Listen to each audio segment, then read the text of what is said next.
2. Hi, folks. You are watching and listening to Sipping Off the Cuff on Tequila Aficionado Media on all of our channels, platforms, and anything else that we happen to be, like Spotify or YouTube. I'm Mike Morales here in Southern California. That gentleman out there is. I'm Bryce Taylor in Austin, Texas. This is Bryce's first official review as a tequila jockey, as a TJ for Tequila Aficionado Media. He is one of our recent graduates of the Consumer Catador course. You all who are following Bryce on Instagram, tell people right now what your handle is on Instagram, because you got a huge following. Yeah, it's Austin Tequila Connoisseurs. And it's Instagram and Facebook. Yeah, which I think are the only two that you're on. Is that right? Yeah, I put the video, any videos I've done, I put on YouTube, but mostly Instagram and Facebook. Okay, so he's going to look familiar to you, and this is interesting because I've been watching this brand on Instagram for a long time, and I'm really jazzed to try this one. It is Sunbird. Check this bottle out, man. It's you can see their story on Instagram where they're painting the bottles, and it's a kind of got some nice branding to it too. I mean, now it is a Blanco tequila and it's infused with natural flavors. And this one is the dragon fruit.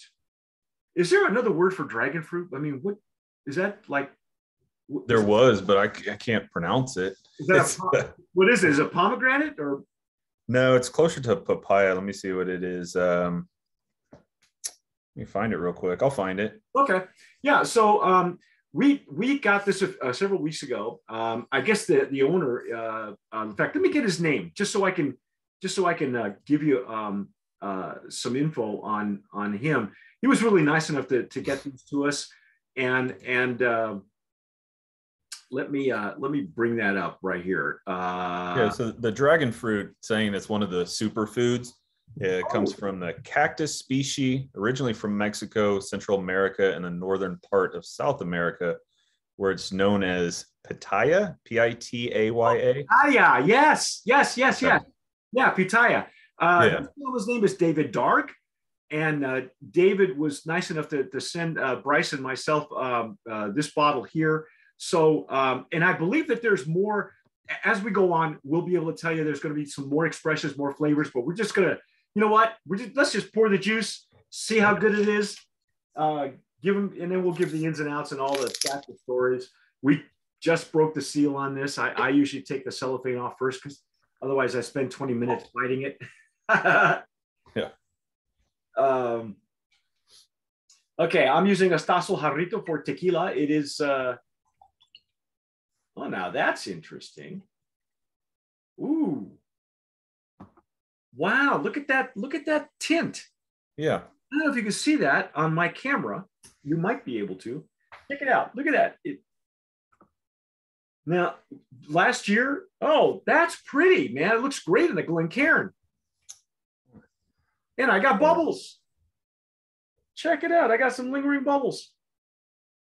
Last year, we had several brands that were aged in wine barrels that looked this color. I don't think that that's the case here. That explains the color of the bottle. Yeah. Yeah, it's a glass bottle. It's got a nice wood topper on it. I love their branding. The branding is cool. Look at that. That's like a real light rose color.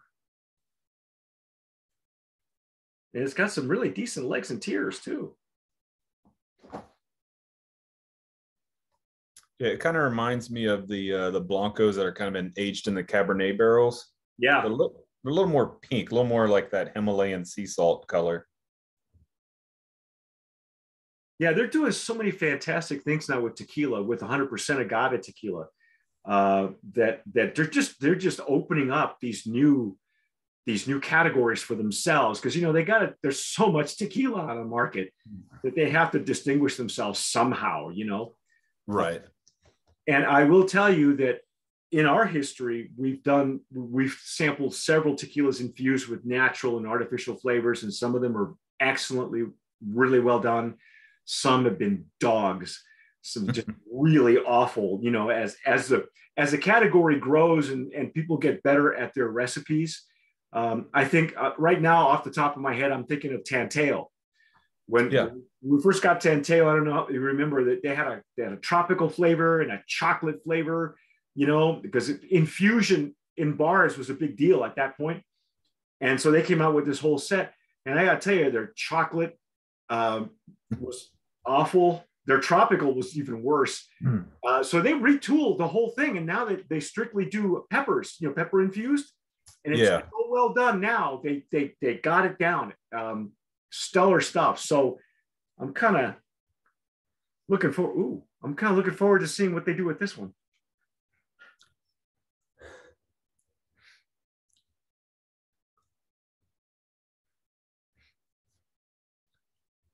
It's a fruit flavor that I'm not familiar with. Yeah. No, I know. I was thinking before we came on, I was like, man, I wish I would have found like a raw dragon fruit to compare it to. But I'm familiar with the fruit, the name of the fruit, but I've never had it because I don't think it grows in the United States. It grows tropically, as you mentioned. Right. It says most of it is now from like Asia. Yeah, probably so. I believe it. This really subtle though. It's pleasant. We tasted earlier, and you're probably, by the time you folks see this, it'll be April. But we're actually at the beginning of February right now, recording this, and streaming right now are flavored tequila called Querido. It's made from it is made by the offspring of the people who owned Herradura, the two brothers, and they have their flavors are tamarind, mango, and spicy watermelon. And what I will tell you is those smells and flavors are much more intense than this one. This one's very subtle. Yeah, it's still soft. It's like tropical fruit, soft. Yeah. But I mean, it's definitely there. Definitely know it's fruit. This is just a hint of alcohol. I'm not sure if I'm getting any agave. Are you getting any of that at all? No, I can definitely tell. I can tell it's alcohol and it's some type of a fruit, but it's not pungent. It's not, it does seems natural as far as I can tell. Yeah, it's almost like flowery. It's not perfumey. It's almost like a flower, almost. Yeah, like a blossom. Instead of the fruit, it's more like the blossom that I'm getting. Yeah, you're getting that fragrance off of the bloom. Yeah. I mean, it says infused natural flavors, 100% Mexican fruit flavors, no added sugars. Yeah, well, you want to dive in? I mean, it's pretty much one-sided, and I have no bar for pitaya, so I don't know, man. Yeah, I don't either. Okay, well, let's dive in. Let's see what we get.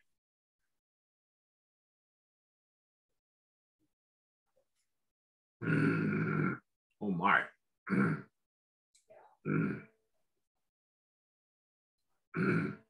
Okay, that's my first pass.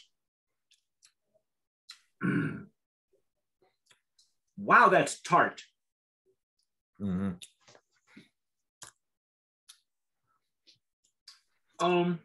It's actually sweeter between like my teeth and my lips there than it is the on the palate, on the tongue. On the palate.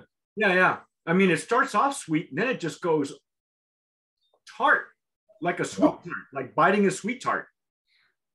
Yeah, it's almost like one of those gel-filled candies. Like when you bite into it and you kind of get that punch. I gotta go in again. I got no bar for this.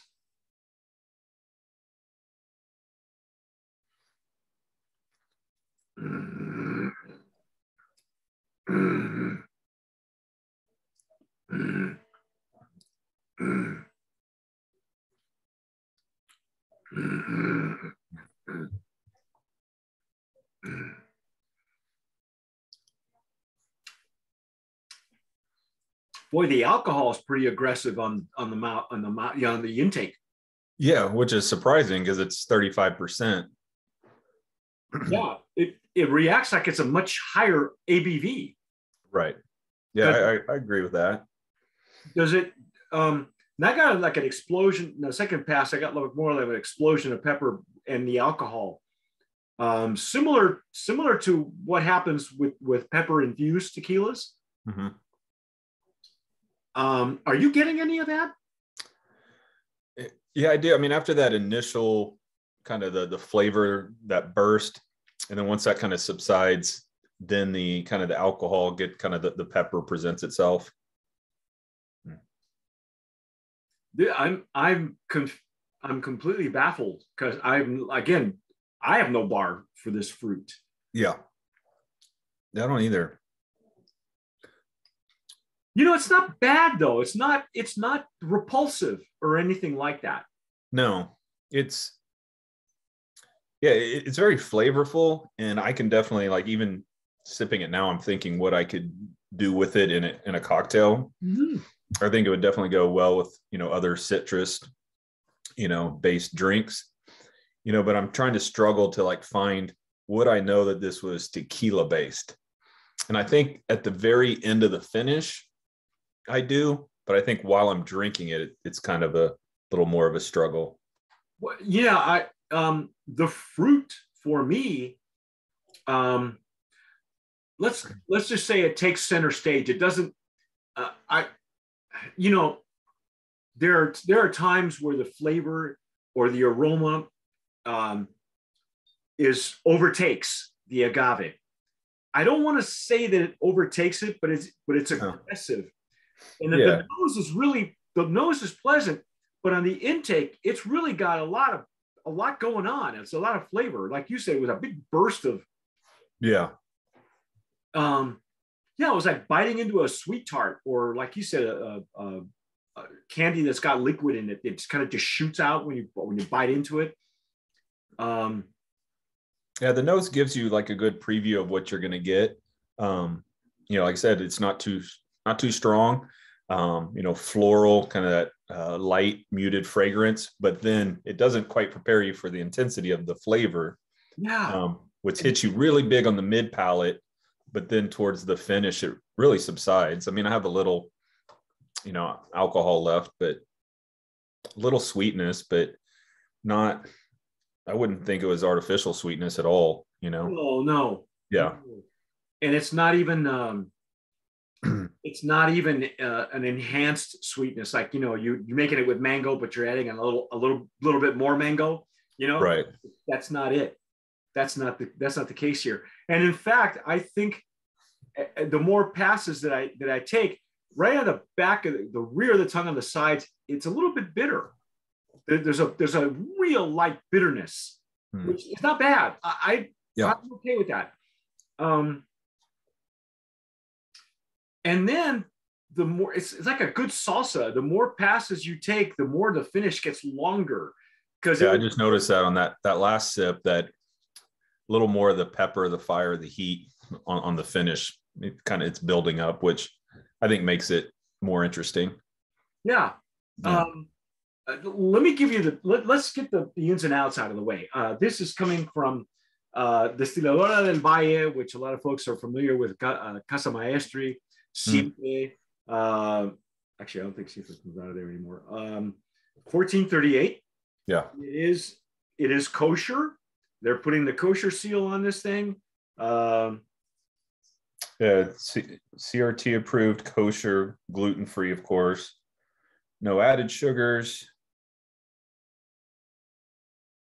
Yeah, it's as natural as it's going to get, which I appreciate. Okay, I will tell you that I appreciate that. The bottle is recycled glass, handcrafted painted bottle, which you can see on their Instagram. The cork with pyrographically engraved logo on natural wood.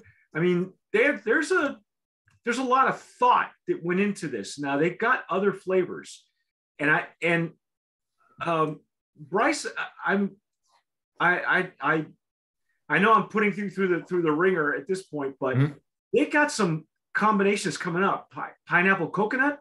There's a pineapple coconut. lemon, ginger, and chicken, or sorry, chicken, chili. Yeah. Chili, what is it? Gallo? Yeah, it's chili, guajillo, and cucumber, which Yep. they sound delicious. Yeah. You know what? And I know that there's a market for this because we tasted a couple years back. We were fortunate enough to taste 21 Seeds, which is a female, a woman-owned company, and they wanted tequila, and it comes in at a lower ABV, similar to this one. And they wanted tequila that was already a cocktail in a bottle. And it really was. It was refreshing. They have their cucumber version. I loved it. I'm all for it. I don't have a problem with that. I like the branding. I like what they've done with the bottle. I like that they're going really deep, authentic. Right. Guajillo chili, like I said, there are chili infused tequilas that you've ruined if you don't do this right. If you don't do it right. Tanteo has really set that bar up here for me because they have a full 80 proof tequilas. All their chili infused tequilas are at 80 proof. They're not dumbed down like this one is. I say dumbed down, but what I mean is sometimes proof down. And you have to do that sometimes because if this fruit is this powerful already, can you imagine what it's like at 80 proof? Yeah, it would be too much. Yeah. I think it's appropriate because, like I said, when I drink it, I'm probably not going to sip it straight a lot, but it does give me the creative gears start moving of how I'd use it in a cocktail. So what would you do with it? I mean, off the top of your head, because I know you're a big cocktail guy, and Yeah, I mean, not a bartender or anything, but I play around at home. But I mean, yeah, I'd probably add some agave syrup, some lime, maybe something carbonated. Oh yeah, you don't need to add too much because it has so much flavor already. I could see this with soda. I could see this as a peach water, right? Yeah, just soda, and I love lime, so I'd squeeze a little bit of lime in there. And the lime I think would actually counteract the tartness, because I will say on that first pass, it's tart bordering on sour. Okay, but there's no way it's going to get sour. It's just going to be tart. And not offensive, but just noticeable. Yeah, I mean, if you don't have a bar for this, if you don't know what pitaya is, if never had it, I've never had it, then you're going to be surprised as hell, like we were. Yeah. Wow. Okay. Now I'm interested though. I want to see what the rest of the line is for, because that ginger, I'm interested in the ginger one. Yeah, lemon and ginger. Lemon and ginger. We've had RTDs. Volley, for instance, has a ginger recipe that's outstanding, and that's an RTD. In fact, you know what? Maybe this would be good in a can. Maybe they, I don't know. Maybe later. Yeah, they could probably get there pretty easily. Yeah, I think so too. What do you think, man? Brand of Promise nominee? Yeah, it could be in a flavored category. Yeah, of course, in the flavor infused category. I think it's a worthy brand, and now they piqued my interest, and I want to see what the rest of the line is going to be like, because they're doing a deep dive in, everybody's gone to mango, everybody does watermelon, again, the chili thing has got up here at the bar, but they're using a deep dive. The only one I'm worried about for me is the pineapple coconut, because again, you can do pineapple that smells like coconut. It smells like suntan lotion, like you're walking over the people over the river or the lake, and or it can be well done. We've had one called Dano's Tequila, Dangerous Dano's Tequila, and that's at a lower ABV. Their pineapple one, which actually has real pineapple, so it's murky and you have to shake it up, but it's really good. Yeah, but you can tell it's real pineapple. So I'm intrigued now. I really do want to see it. By the way, I like their branding. I'm just going to go right there. Nominee. I think, I know that they showed their process of the way they hand painted the bottles. I hope it's a way that, I know some people like to put their tequila like in the fridge. You have to be careful with these painted bottles, because sometimes, depending on how the painting is done, when you take it out of the fridge, the paint comes off on your hands. Oh. You remember Buscadores, the first, Yeah. Yeah. Comes in a purple bottle, right? Yeah. The first few batches, people were putting it in their fridge and then taking it out and then getting the purple all over their hand. Yeah. So they had to go back and, get a better way of doing it. First of all, I don't know why they would put that in the fridge because Buscadores. Yeah, I agree. It's another conversation, but yeah, I know. Yeah. We don't want to do that, but I like it. I don't have a problem with it. I think what, Bryce, if you're going to do a cocktail with it, put it up on Instagram and tag these guys, tag us, because I really do want to see and post the recipe because I really do want to see what it is you're going to do with it. For sure. Let's see if there's anything else that I need to explain about the information here. Other than that, they're very forthcoming. They got a Facebook page, an Instagram. It's sunbirdtequila.com. I like it. I think David Darg, the owner, is he's onto something.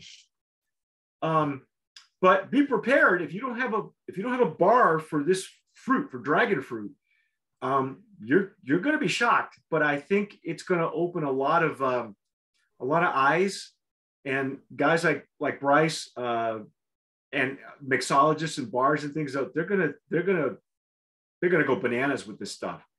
I'm not sure if the rest of the line is coming in at that ABV, but I'm okay with it. I'm all right. Yeah. I think it has a place. I do too. If the flavors are well done and it doesn't taste like it's if the flavor came out of a bottle, and the color's pretty too. I have to say it's visually attractive. Yeah, and there's still good transparency, even though it's that rose water color. Yeah, still very transparent. So it's really clean. So not like that coconut you were talking about, No. And you know what else? It doesn't. Some of the wine, some of the aged in wine barrels or softened in wine barrels are the color's a little bit more intense, and so is the nose, because you get that underlying wine grape, and they tend to be drier. Right. This one's not dry. No. Mm-mm. Hey, I think you're onto something, pal. Brandon Promise nominee in the infused category. That's our take on Sunbird tequila. If you're getting it now, did he say where it was available? Mostly in Texas right now.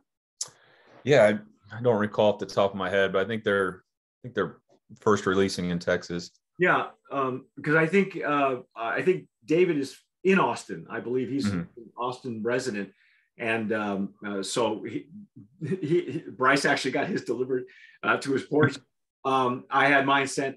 But I'm interested. I am honestly open-minded enough to see what the rest of the line is going to be like. Hopefully he'll be able to roll that out. He's just rolling this out now. And like I said, take a look at their Instagram. And if you're having it, if you're watching us in Texas and you've had it before, tell us where you're getting it, how much you're paying for it. Leave us a comment down below. If you're watching us on YouTube, please subscribe, hit the notification bell too, and give us a like. Because unless, of course, you're afraid of commitment. So follow again, Bryce on his Instagram. That's Austin Tequila Connoisseurs. I'm sure you guys have seen him around. Follow us on our Instagram. You can follow me personally, but don't bother because, I got nothing. But anyway, whatever you do, tomar sabiamente. This is where you say, Salud. and wisely. Yeah, there you go.